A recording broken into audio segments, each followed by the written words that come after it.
因為2次大戰這個聯合國的憲章事實上有所謂的敵國條款，發起戰爭的戰敗國，它不能夠再恢復軍國主義的作為。日本不能恢復军國主義，如果恢復军國主義的話，敵國條款就說，那個時候的5強國家可以不經過所謂的這個安理會的授權，就直接對日本採取這個軍事行動。中國大陸最近就把它的這個高超音速武器，而且是對這個水面上的這個目標哈，進行這個攻擊的這樣子的一個鏡頭哈，就播出來，而且也很罕見的把這個潛艇哈浮上水面，一個艦隊哈展示出來。那這就是亮劍，最主要就是亮給日本看。中俄這一回強勢的壓進了第一島鏈的戰場，曝光了。今天會幫觀眾朋友來特別做解讀，包括了大陸解放軍最近的動作非常的多，遼寧號狂刷100架次，超高音速導彈也下殺，這個畫面也曝光了。再加上中俄最近做的反導彈聯合開火，日本最新消息今天會來帶觀眾朋友看到是新建在台灣附近新建了飛彈島，壓境東亞是否踏入戰爭的臨界點？今天會一起做關注。3個火線話題，今天請來賓幫我們做解答。第一個，剛剛強調了，除了遼寧號在外海做這種強度演訓之外，還有高超音速的這個導彈畫面也曝光了，是看到的是有垂直下殺把船的這個畫面。北京秀軍事肌肉是在對美日台發出警告嗎？第二件事情，這個是最新消息，日本在台灣附近打造的飛彈群島壓到了中國大陸的家門口，從與那國島一直到宮古島全面武裝。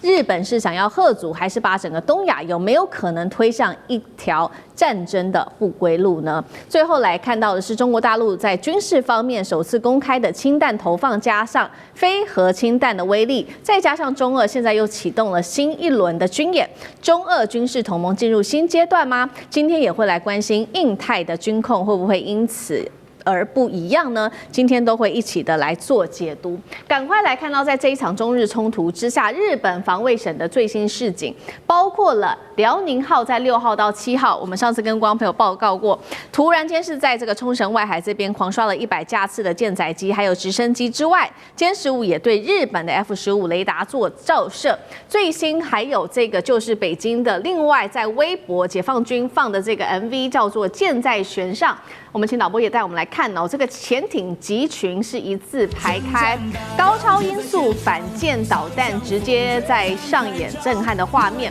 從畫面中，我們等一下也可以逐漸來看到，是從高空有一個垂直下殺的這個砸中靶船的一個畫面。專家特別針對了這個影片也做了一個分析，認為這個影片就是在針對美日做警告，也是同時要他們不要干涉台海。而解放軍的訊號之外，我們來看到在軍事層面還做了哪一些呢？北京最近是成功試爆了它的這個新型的非核氫彈，可以燃燒超過1000度，火球持續燃燒2秒以上，高熱加震波可以定向的攻擊掩體跟建築，目的現在說就是要在打城市戰中打擊台灣的防禦能力。節目一開始要特別請教大使怎麼看剛剛特別看到的中國大陸公開它的潛艇集群之外，還有這個導彈垂直下殺的一個畫面，劍指美日台做警告嗎？會不會讓台海風險再加劇？大使怎麼看？對，我想最主要，中國大陸為什麼會亮劍啊？其實這些都是既有的武力，既有的這個新的裝備啊。那你說中國大陸有70幾艘的這個潛水艇啊，本來就是區域裡面最強大的一支潛水艇。那它為什麼要在這個時候啊，把它這個正式擺開？這個在中國大陸的軍事術語叫亮劍。亮劍就是當受到威脅，或者說受到某種壓力的時候，或者有一些關鍵時刻可能要發生，中國大陸會先把武器先亮出來。為什麼？這個就亮劍就是讓你評估，免得你會做錯誤的判斷。也就是說，你搞不清楚中國大陸現在武力到什麼程度，那他就先告訴你，然後呢，你自己評估，免得有這個武器，結果對方也不太清楚，或者說故意搞不清楚，然後呢，做了一些挑戰，然後發生衝突以後，那衝突一定會造成損失。所以大陸的戰略是先讓你知道我的武力在哪裡，讓你自己評估，讓你知難而退啦。那我想它最主要還是針對日本，因為這個11月7號高市早苗的這個發言啊，那事實上的話是對在承平時期對中國大陸，那麼公然這個等於就是說要做出行使武力的威脅。那這個中國大陸事實上的話，當然就一定會強烈回應。另外一個就是說，對於過去其實從2016年就開始的日本的再武裝，那到現在，那麼高市早苗的極右勢力上台以後，他不但這個對中國大陸進行武力威脅，明白表示說他要干涉台海未來的發展啊。其實台海兩邊他都知道不是日本的，都是屬於中國的。他事實上他的所有的文件都承認，對，1972年、1978年。他都認為台灣是屬於中國的，對，所以就變成就是說，那他現在就是管你是中國還是哪裡，他就是要干涉，而且就是說你發生事情的話，我就要行使怎麼樣這個所謂的集體自衛權啦。那這個情況之下，中國大陸是認為說這個那麼日本的高市早苗政權事實上正在把日本的軍國主義的這一套這個整個的思維跟做法上，在高度的怎麼樣復刻，而且高速往軍國主義的這個方向去推展。那另一個方面就是說，另外一方面，二次大戰以後所建構的整體的國際秩序，日本是一個挑戰者，他不願意接受。在領土的安排上，在對日本這個國家的約制上，因為二次大戰這個聯合國的憲章事實上有所謂的什麼敵國條款，也就是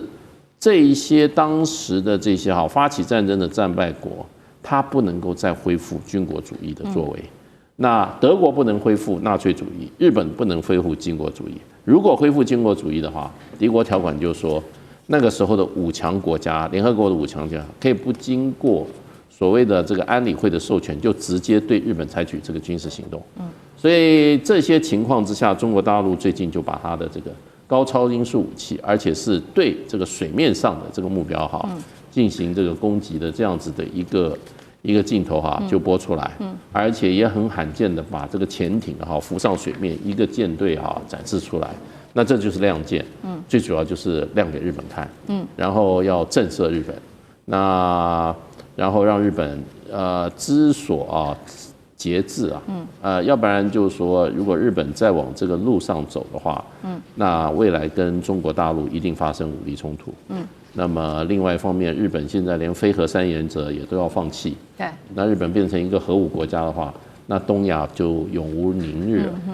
好，現在整個東亞其實陷入在蠻緊張的一個態勢當中。日本它這個時候亮劍剛剛提到了嘛，高超音速武器還有他們的潛艇之外，其實呢，東京這個油門持續的踩下去，讓日中關係現在被預估是跌到了10年來最冰點的此刻，因為他現在正式的，這是最新消息，今天的新聞啟動了40年來最大的軍備擴張。我們來趕快看到這個消息，是他在台灣周邊打造的飛彈群島，沿着大約是160個島嶼組成的琉球湖線，陸續在這邊新建各種的陣地，包括了反艦飛彈陣地、雷達塔、彈藥庫、電子戰的設施，要嚇阻大陸武力威脅，來自於日方的說法。而在台灣的東方，只有大概110公里的與那國更被打造成最前線，被當作是火力哨站，等於把戰場也推進在台灣跟大陸的家門口。這一波飛彈群島化是真的能夠嚇阻大陸，還是把東亞推向另外一場軍事戰爭當中？幹哥怎麼解讀？因為與那國島距離台灣是最近的，才110公里，所以你在上面做什麼事情、動什麼手腳，那都會被當作焦點來看待。那最近呢，因為他們在與那國島已經真的就部署了雷達站其實與那國島本來是沒有軍隊的，但以現在嚴格來講的話，也不叫有軍隊。他們的那個海軍陸戰隊最多是部署在沖繩，也就是說在琉球。所以與那國島距離台灣這麼近，你在上面真的放上飛彈的話，那就是挑釁。目前我們所知道是石垣跟宮古這兩個島。的確有12式陸基對艦飛彈已經部署上去了。那他們部署上去其實有2-3年的時間，可是與那國島不一樣。你如果真的部署上去的話，那就驗證了高市你的台灣有事論。台灣有事，日本就有事。你就印證了你的野心在哪裡。所以40年來最大的軍備擴張，你可以從它一些很小的動作裡面看出來，它是真的還是假的。那這次在那個就是說我們在中國海軍遼寧艦它在那個公海上面，竟然被日方的 F-15戰鬥機逼近。那殲15從遼寧號上起飛是奉命去看看你的意圖，這一定要攔截的啦。不攔截不可能。可是通常以前我們在看美俄在冷戰時期的北冰洋的对峙，蘇聯的轟炸機飛過美國航母艦上空的話，通常是不會開照射雷達的。那中國這次就很果決，開了照射雷達，就我告訴你，我已經照着你了可是開照射雷達到了開火控雷達還是一段距離，就算你開了火力控制雷達之後，還沒有按下按鈕，那就是第3步。所以說，從照射到開火控到真正發射飛彈，其實還很遙遠。那是一種自衛、宣示自衛的一種權利。所以我覺得這次這件事情一直沒有辦法平息下來的原因，就是說日本認為他們受到了挑釁，可是中國不是這樣想。我在公海上面演習，你的飛機靠近我，雖然你的戰鬥機也是在公海上，但是這絕對是挑釁行為。那日本說不是你先挑釁，沒有關係，各說各話。但是我可以告訴各位，這就是在測試對方的能耐跟底線。如果一旦一天有事的話，那就可以知道誰的反應比較快。那與那國島老實講一句，是我們注意的一個焦點，就是說再過個幾個月，他們對於他的防禦跟攻勢的加強，是不是正如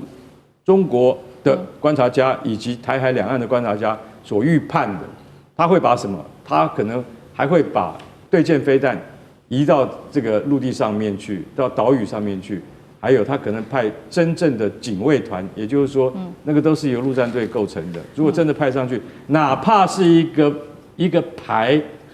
或半個營都可以的話，那我可以告訴你，這件事情是絕對不會降低溫度的，反而會使中日關係更加緊張，是我們接下來觀察的重點。好，我們會持續的關注在這個第一島鏈，因為中日衝突而持續擴大那其實呢，不只是影響的範圍是到中日而已，現在持續的擴大，許多國家也被拉進來，包括了在俄羅斯因為力挺中國大陸，所以呢，其實這兩個國家舉行了軍演，啟動的是第3次的反島聯合軍演。那官方有特別定調說，這個沒有針對任何國家，包括了第三方那美國，我們來看看美國的態度呢，現在是如何？美國在這個時候敏感時機，突然間戰略態度改了一個方向，最新修訂的是他們的國家安全戰略，而且比較特別的事情是不再把俄羅斯列為直接威脅了，是有意圖要跟俄羅斯來做合作。那川普也把戰略重心拉回到西半球，以美國防衛本土為優先。民主黨當然就大罵川普了，他說他削弱了美國影響力，助長中國大陸跟俄羅斯。一方面是中國在這邊氫彈上面的投放，另外一方面還有中俄的軍事同盟是不是進入到新的階段了？對於全球這個區域安全的衝擊，上志哥又怎麼看？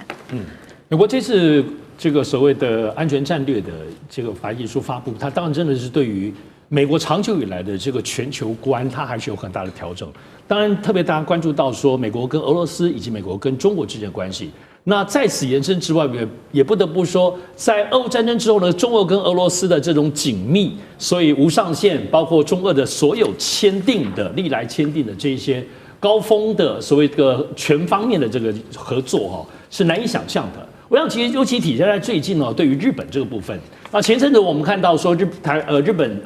中國方面公布了這個過去的這個氫彈是一個歷史性的這個當時氫彈的這個試驗的畫面。對，那因為其實中國大陸有很多的，包括核彈的試驗，其實都沒有公布。作為一個無論是在情報的機密上，或者是說也不想引起全世界很多的敵對或恐慌，但是呢，這次披露這個歷史性的，雖然是個老的氫彈，但是我想它最重要的重點，它很明顯，它是直指對於日本的壓力。現在對於中國大陸的很多有關軍事的消息的散布，很多人都解讀說他是不是亂槍打鳥，就也要警告美國，也要警告什麼？其實不是大家要記得，中國現在對於所謂這種軍事上的輿論性的應用，它其實都是有個特定的行銷講 TA 它要針對誰？比如說，他現在鎖定的就是日本。那在日本背後的部分當然是台灣，也都是直指的這同樣的一條這個水平線來講，就是它是有連帶關係。然後再往後面可能是包括對美國的一些警示，再往後面當然是对全世界當中軍事的這個宣告。所以在這個概念之上，我們講，特別是中國大陸現在，因為他們都一直傳出他們有非核氫彈，有人說他沒有需要用過去核彈的這些包括放射性的物質，就可以做到氫彈這種引爆跟殺傷力。那這一塊大家在這一次的氫彈的畫面公布之後，其實是浮想翩翩的，對，而且特別是跟俄羅斯之間的關係啊。當然我們知道中俄關係的緊密，我們特別要看一下。在今年的部分，因為9月上旬，也就是才1個多月前，俄羅斯已經正式由他們的第一總理丹尼斯宣布說，他們要把手上當中對於寬體客機的重引擎，也就 PD-26，那這個部分是現在中國大陸做不到的哈，就未來要做 C929。這個重引擎發動機要整個包括它的複合材料，包括它的發動技術，要全部都要賣給中國。你要這個東西其實對於中國，我們知道中國現在確實在軍事能力上當中，很多發動機自己做得到，可是，在航機上，因為它的思路跟流體設計不一樣，俄羅斯把最重要的東西，包括它未來研發的東西，都要跟中國分享。所以我們可以看到中國跟俄羅斯之間的這個緊密關係，從這個點我們去看出。而且不得不說，這是日本引起的爭議當中最快出來指責日本，而且就歷史的這個罪人的定位來指責，就是俄羅斯。所以特別是在北方四島的部分呢，其實俄羅斯也，你說配合中國嗎？有很多的部分的軍事的這個巡演，所以對於日本在北方四島、北海道之外，也有產生具體的軍事壓力。所以這軍事壓力，中俄現在確實是在日本的北方跟日本的西邊在黃海地區來講，這個夾擊的力量確實比較重。好，接下來我們要來關心中國大陸這一次海上大動員哦，包括呢中國出動了110艘的軍艦壓境在第一島鏈，另一頭1周內是連闖了日本周遭4大戰略水道哦。另外，我們今天也會來關心到是中俄的飛彈也攤牌，火力網現在在成型當中，美軍航母神話還撐得住嗎？還有西太的威脅到底接下來會有多大？今天就這些議題會一起來做關心。我們先來看到這個西太平洋現在的壓力真的是在升溫。中國大陸這一次不是演習而已，在改寫第一島鏈的整體的規則。我們要來看到是在1周之內已經被發現至少是7艘來自於大陸的主力軍艦接連穿越了日本周遭的4大戰略水域。好，這當中包括了我們今天會來特別關心到宮古海峽到大隅海峽、對馬海峽跟宗谷海峽。這個是大陸的船艦哦，在這邊開始進行的穿越。我們也來看到時間軸哦，4大戰略水道，包括從24號開始052D 就進入到了日本海，054A 護衛艦也同樣的穿越了宮古海峽進入到西太平洋。27號、28號也可以接連看到，包括052D 啊、055萬噸大區、054A， 包括了這個它的鹽城艦、綜合補給艦也穿越了橫當水道跟大隅海峽。再來看到的是052C， 在6月29號穿越了大隅海峽。我們來看到這一次在6月30號這一天，055大區它的這個驅逐艦東莞艦，這個是首次哦，穿越了沖繩到西太平洋遠航的一個訓練。最後是在7月1號，也可以看到這個054A 穿越了宮古海峽。我們看到這個是中國大陸它的軍艦穿越了日本的4大戰略水道。另外一頭來看到的是來自於吳釗燮的說法，他說中國近期也沿着第一島鏈也發現了超過110艘的軍艦、海警船、公務船，也創下了最大歷史上規模的一次部署記錄。所以節目一開始先請教艦長怎麼看了110艘的軍艦在第一島鏈，再來就是看到的是7大主力艦1周內連續穿越了日本4大戰略水道。這個北京現在在傳達什麼樣的訊號？它的動作又代表什麼？另外，我們剛剛收到的最新消息是中國大陸它最新呢試射了它的巨浪3，來自於中國大陸央視的最新證實。艦長怎麼看？之前有所謂的國安人士說，每年的冬天是所謂的解放軍歲末冬操的重要時節，這一次也就是徹徹底底的打臉。根本沒這回事。每一年最適合訓練的時間，也就是5月以後到10月之前。那除了颱風經過之外，那我們看到這張表就告訴我們，從6月29號到6月30號，一共我們看到日本防衛省統合幕僚監部發了11報啊，我們已經很久沒有看到這個狀況了。那這11報呢，當然我們可以看到俄羅斯的，我們也可以看到中國大陸的，它的艦艇不斷的在第一島鏈這邊出現。那如果我們把它分析一下的話，我們就會發現啊，它這樣的穿越其實包含了對馬海峽、大隅海峽、橫當水道以及宮古海峽的這個部分。那它這出動的這個艦艇非常多，那其中還包含了我們看到這個通過大隅海峽的南昌艦、鹽城艦以及東平湖號編隊，其他都是單艦。那我在上個禮拜的節目我就曾經分析過，單艦通過其實它都有其他的意涵。為什麼？這個最早是俄羅斯它的一個作戰想定，也就是它的一個潛艦呢，其實都由這個都是潛伏在水面艦之下，可能是軍艦，可能是商船，它在下面通過。那如果你在監控的旁邊的這一個艦艇，你的聲納手，第一個可能是經驗不夠，第二個聽得不夠仔細的話，你可能認為那個就是水面艦的一個車葉的聲音，但是不是，它可能是有2個車葉，一個是水面艦的聲音，另外一個是潛艦的聲音。所以我們看到從29號到30號這麼頻繁的通過第一島鏈，也就是我們剛剛從主持人這邊得知說，有關於今天中午的12點01分，那解放軍在這個太平洋的相關公海發射了這一個巨浪3，那他發射巨浪3，那總是094的這一個戰略導彈核潛艦帶出去的。什麼時候出去的？就是我們剛剛講到的這一段期間跟着一起出去。而且這張圖最妙的是什麼？這張圖最妙的呢，其實我們可以看到，在24號到28號通過對馬海峽的這個期間呢，也就是解放軍的052D 的這個西寧艦以及貴陽艦，可是它實際上去監控伴航的到底是哪一艘船？是日本的海洋拖船1200噸的。奇怪了，我們不是說它有非常多新一代的這一個最上級跑到哪去？其實在這麼多裡面，只有一艘最上級，它監控的也就是刚剛主持人講到的這穿越宫古海峽的這個東莞號。那除了這一艘，也就是我們看到的這一個位置，其他的我們還看到了這個石和田號，它是12100噸的補給艦啊，連補給艦都出來監控伴航。那其實這邊還有2艘，這一艘還有那一艘，其實這2艘派遣的是什麼？就是我剛剛講到的掃雷艦。那這一艘黑島號，它還不是掃雷艦，它是掃雷艇，它連500噸都沒有。那以這樣的一個程度去監控，中國大陸解放軍的第一島鏈的穿越，那代表的是什麼？也就是日本最近在做什麼堅毅之龍啊，這個東方東方之盾啊，那還有環太平洋軍演，其實軍力已經不夠了。為什麼？因為海軍除了我們講到說尋常的訓練以及這種任務之外，它還有1/3的兵力是需要正常維修的。所以其實日本雖然現在感覺上做這個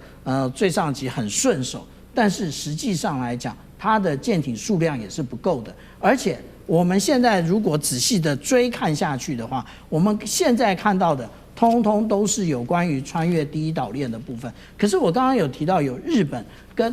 對不起，有中國大陸跟俄羅斯的。那俄羅斯的艦艇在幹什麼？他們在做海上聯演2026的部分，這一個是青島的港口，我們可以看到052D 驅逐艦開封號配合着俄羅斯的守護級的護衛艦以及 Kilo 級的潛艦，還有光榮級的巡洋艦以及這個救生船，全部通通都已經就位了。那這個是7月5號，也就是昨天的時候，我們看到這一個有關於這個央視它相關的報道，這些船通通都進了這一個青島。那他們以前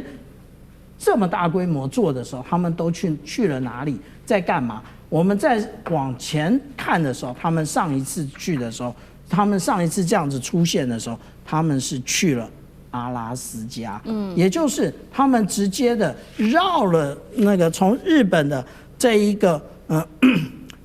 也就是這個北海道以北穿越之後就不見了。這個時間點是我們看到的9月9日，可是再出現已經是9月27號了。那他們這時間去了哪裡？後來這個我們看到這個美國海岸防衛隊實際上的照片，他們出現在白令海的基斯卡島這邊。所以現在最擔心的，除了日本之外，還有美國。好，所以我們也看到說，不只是中國大陸的軍艦在對日本做出警告，還包括了有俄羅斯中俄的軍艦都集結來給這個日本一個警告，還包括了美國給他一個警告，這個是海上的動員。另外，我們也來看到中俄現在的飛彈也同樣的一起亮相。今天特別來關心到是中國大陸近期特別公開的這個射程2000公里的鷹擊20呢，它是可以從055上面是做一個垂直的發射，打造区域拒止還有這個遠距反艦的作戰體系。其實現在不只是美日緊張歐洲最新在這個巴黎舉行的這個防務展上面呢，這些歐洲的這個導彈集團，他們就是以中俄的這個高超音速導彈為假想敵，他們也列出了目標這當中他們擔心的還包括了有鷹擊17啊、東風17、東風21、東風26，還有俄羅斯的伊斯坎德爾匕首跟它的鋯石導彈等等。歐洲特別警告了說，其實呢，包括了中國大陸跟俄羅斯的多款極音速的飛彈是歐洲的新威脅。這一些飛彈甚至是連歐洲自己的防空或者是來自於美國的攔截的系統都可能會受到嚴峻的挑戰。一修怎麼看？我想現在對於這個歐美來講，它這個攔截要針對中俄，因為中俄就是以這個導彈為做一個核心嘛，那種極音速的，它目前攔截率都是非常的低的。而且呢，重點是它還可以是多種，它是三種不同的位面可以發射，它可以潛射、艦射就是海上的發射，或者海底的發射，那也可以陸基的，那也有空基的，所以基本上這個是一個非常大的一個巨大的威脅啦。那尤其這個第一島鏈目前就是其實是已經實際上美軍的航母都很少會進來，大多數時候我們已經很久沒有看到航母認真講，就大部分時候都從菲律賓東部嘛，從台東外海。那本來這個還通嘛，所以現在呢，我們可以看到常態化的是大陸的這個不管是釣魚船就科研船它針對這個海底的水文這些去做調查。那如果說調查完了，那最大的差別在哪裡？就是潛艦可以完全的非常適性去做部署，加上台灣東部海域它是一個深海嘛，因為它是屬於菲律賓海板塊嘛。所以這個地方變成美軍未來航母要走哪裡，我都很疑惑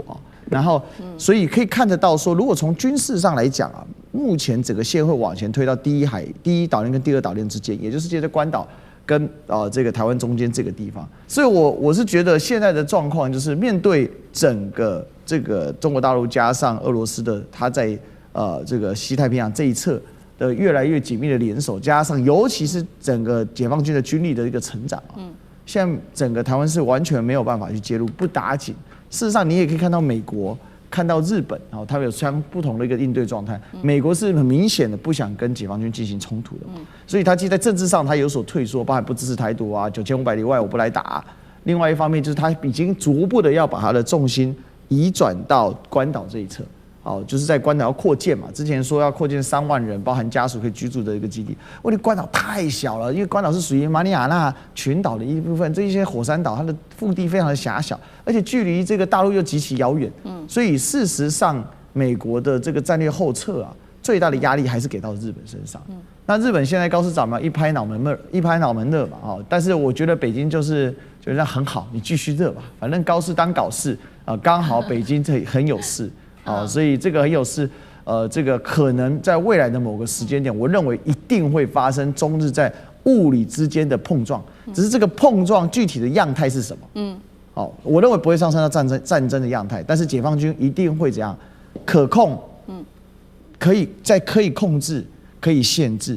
並且可以指定的狀態之下來發生這個碰撞，讓日本死了這一條軍國野心。好，所以我們看到一方面，這個美國正在戰略後撤，不想要介入在第一島鏈的衝突。那另外一方面，現在日本就得自己自立自強，也得想辦法了。因為我們來看到的是美国五角大廈自己做了一個評估，他認為說，美軍如果真的介入台海戰爭，恐怕面臨嚴峻挑戰。那現在我們剛剛說嘛，這個高市早苗要自己想辦法，於是他就去了一趟印度，希望跟這個印度一起來共同深化印太安全。那高市早苗跟莫迪這次談的其實很愉快哦，互相稱對方是這個兄妹。那莫迪還稱她我的漂亮妹妹。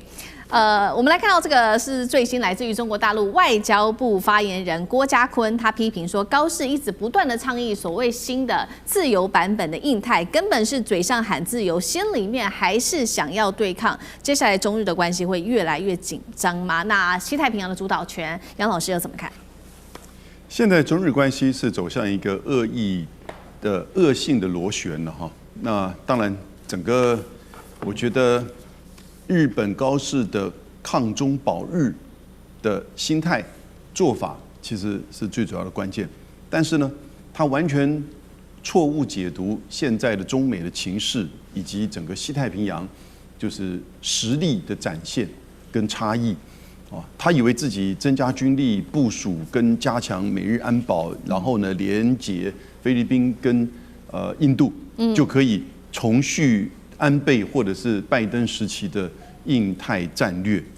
我覺得完全錯誤解讀。因為中美之間你看到，尤其是剛才7月6號12點鐘，大陸這邊試射巨浪3型的潛射飛彈。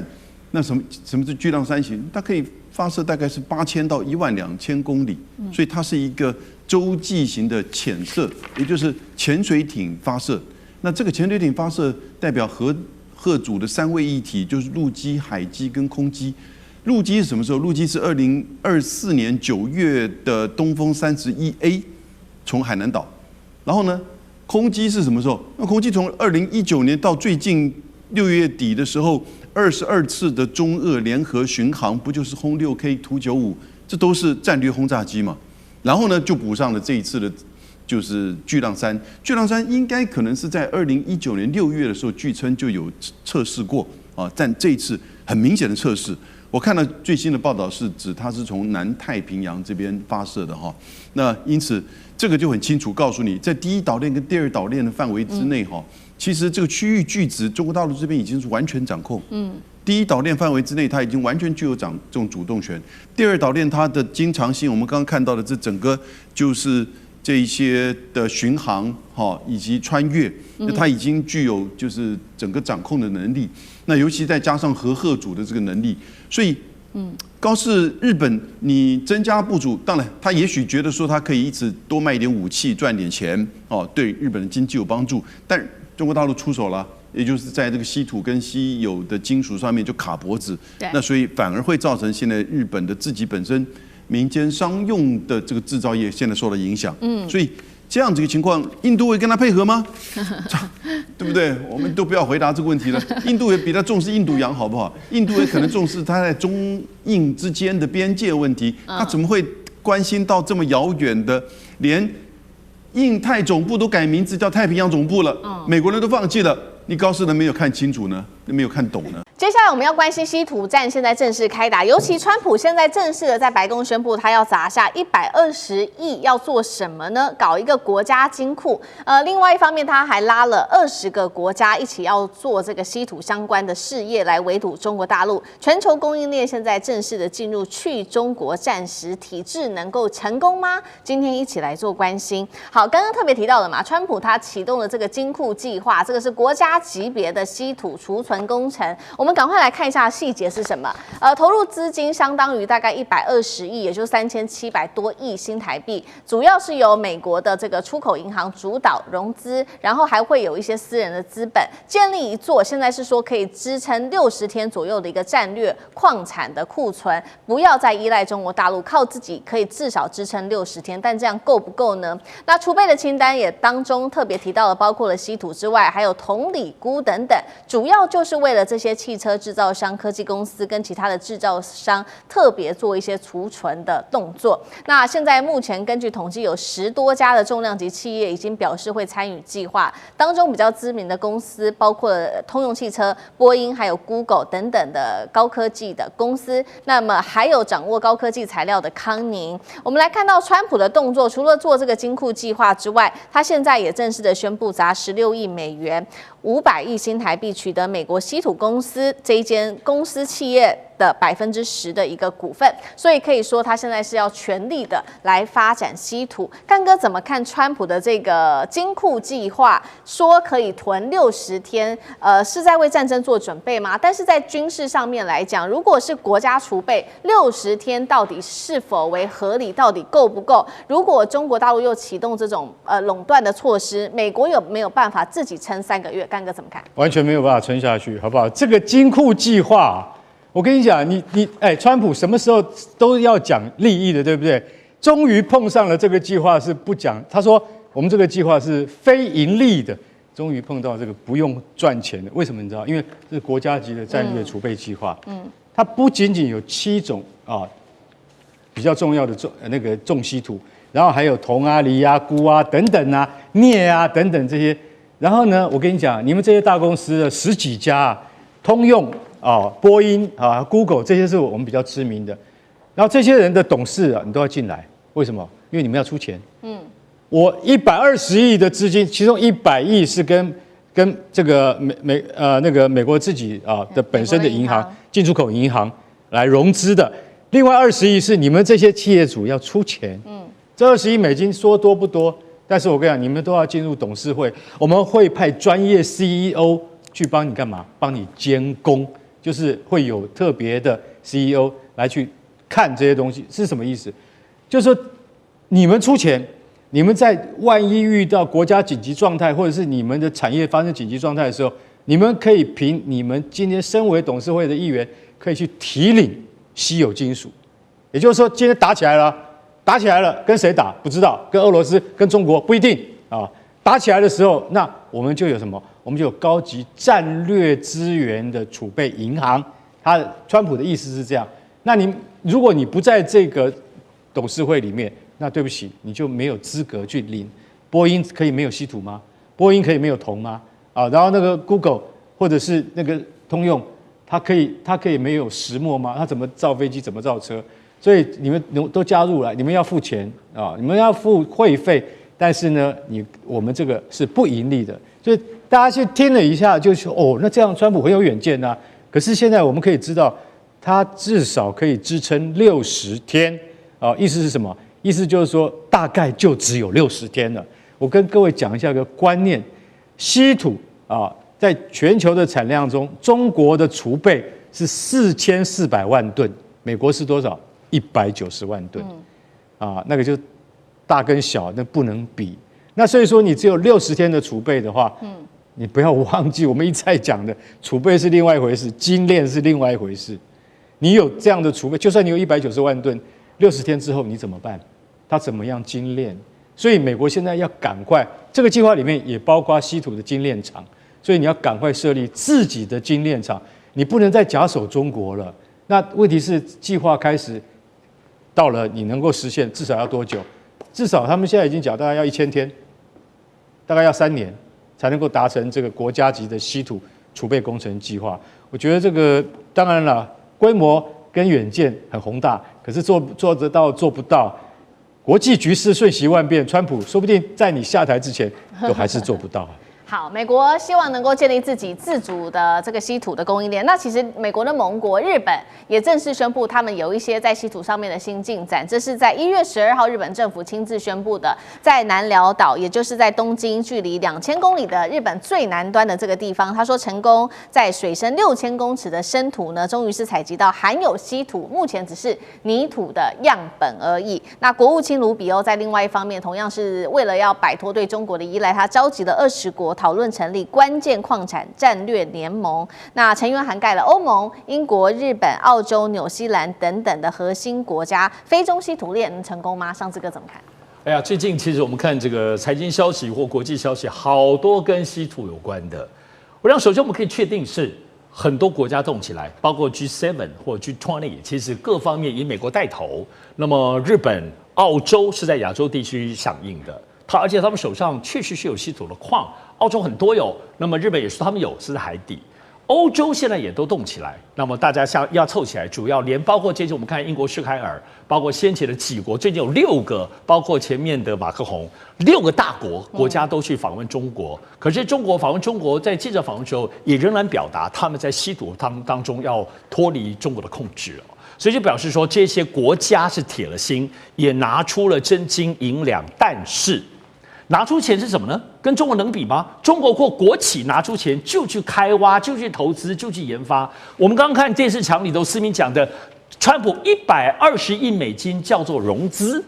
錢借給企業，賺不賺錢再看看。但我吸引你們來，我那麼多錢跟我借，美國從來沒有拿自己的錢去開發。當然，他們現在有入股一些股權公司，已經是美國政府有史以來是最靠近這個稀土經營面了。但我們現在知道是全世界現在都在搶礦，有礦要開發，這邊也要開發，因為礦是扎扎實實的，管你有沒有提煉技術。但眾所皆知，到目前為止，我們沒有聽到任何一個之前的能夠有好的提煉技術，因為都知道稀土不要說那麼多各類的技術，你要分離提煉，就中國大陸的提煉技術是無與倫比的。第二個，在我說過，在所有稀土當中，它是高耗能或高化學，要不叫大熱能，要有電力，要有巨大的燃燒，要不就是化學污染非常嚴重，特別是要分離各類的稀土的時候，那個化學污染，中國就是因為付出了代價，但是又在這個污染當中找到控制污染的技術，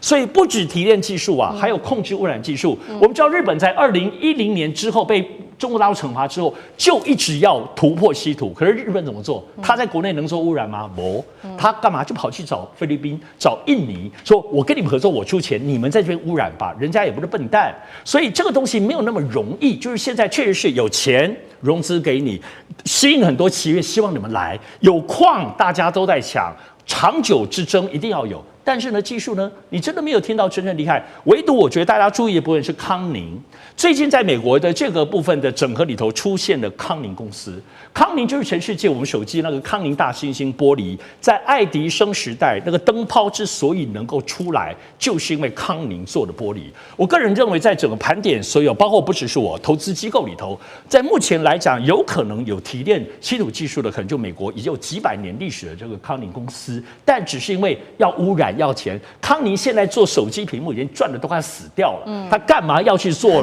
花那麼力氣業務污染的？但是現在被美國政府要求進去，如果有可能技術的破口，應該就是康寧。好，我们现在看到在要做稀土，这涉及到不管是精煉的技術，涉及到還有環境環保議題跟高科技的技術等等。在這種長遠來看，一邊是中國大陸，一邊是美日跟他的盟友來看這一場稀土戰的後續，艦長怎麼看？剛剛桑志兄已經說得很清楚了，製造稀土其實它真正難的是它的技術，它的 know how。我有一個礦哦，只是這個的入門的一個儀式，叫做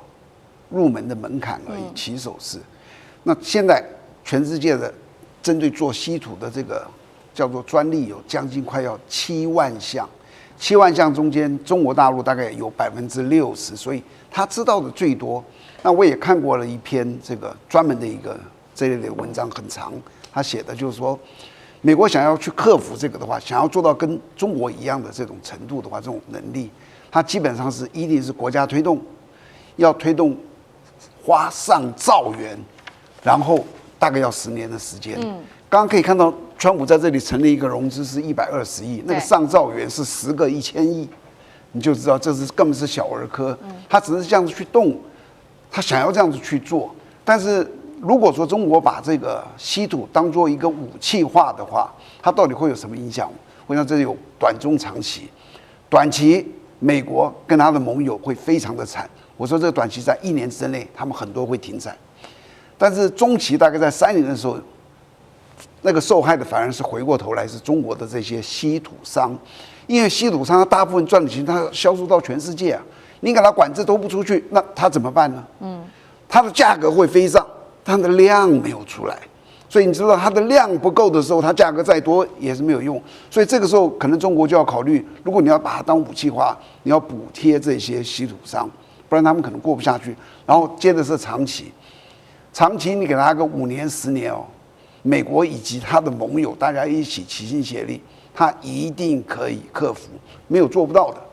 但是要很長的時間。到那時候你就會發現，那個稀土的戰略的能夠威脅別人的力量會越來越小，越來越小，越來越小。所以有時候你感覺到，